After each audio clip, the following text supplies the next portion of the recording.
Helbig joins us each and every Thursday. Give us our insights into the world of real estate. Good morning, Kathy Helbig. Good morning. All right, so building inspections, the good, the bad, and the ugly. Yeah, there's lots of myths out there when it comes to building inspections, and one big one is that one inspector covers it all. So they just think, I gotta call one guy, he's going to come out and do everything for me.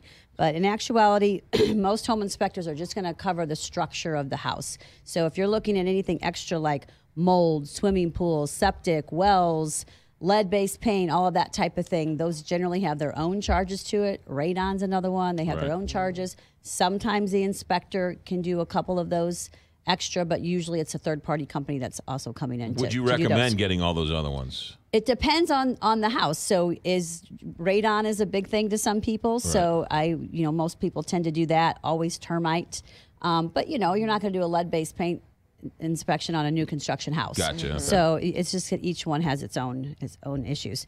They also think that my inspector is going to check every nook and cranny from top to bottom. Yes. And in theory, they wish they could, but they can only get to the areas that are accessible. So oftentimes we have inspectors that will put right in their report they were not able to access the attic. So therefore, anything that's up in the attic is fair game. You can't come back and blame the inspector. Got it. They're not able to get to walls or not able to get to certain areas of the house because people have so much stuff.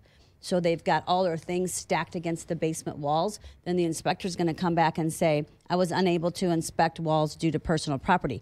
They're not going to be dragging people's things around because the second they touch somebody's stuff, then somebody claims they broke something or damaged something. Right. They also don't always thoroughly check the roof. That's a big thing. So depending on the pitch of the roof, they're not going to get up there and walk on it.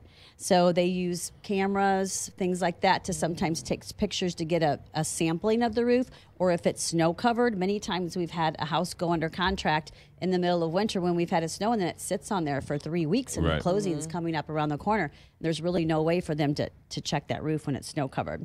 They don't always check the functionality of air conditioning systems. Again, if it's in the middle of the winter, they can't be running the air conditioning system. So you'll have to fall back on some other alternative to make sure. If you're unclear about that HVAC system, then you need to write in something that's going to protect you when it comes on in the spring if it's not functioning. They also tend to think that inspectors are going to either pass or fail the house. And that's not how inspections work. They're not going in to figure out if it's good or bad. They're basically going in to break down things into here's a maintenance type item that's going to be an issue or is an issue now. Here is a safety item that you need to be concerned about. And here are hazardous items that your house could burn down tomorrow.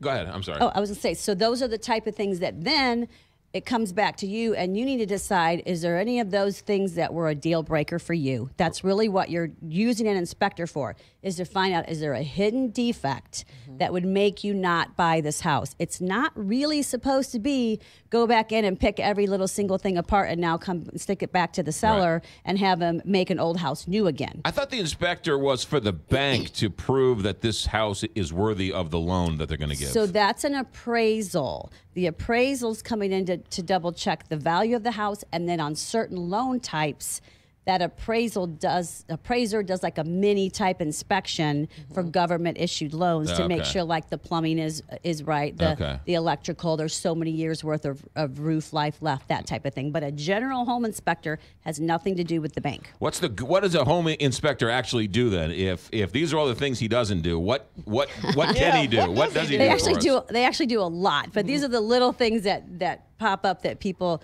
sometimes get upset about. But generally they're looking at flooring, they're looking at appliances, they're looking at general condition of all the functioning systems. They're looking at windows. Are there broken thermal seals? Are there windows that aren't functioning?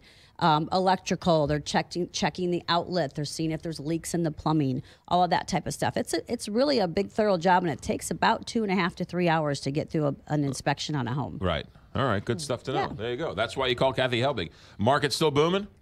Crazy right now. So it's started. Spring has sprung in the real estate market. Yes. All right. Well, let's get back to work. 314-276-SOLD.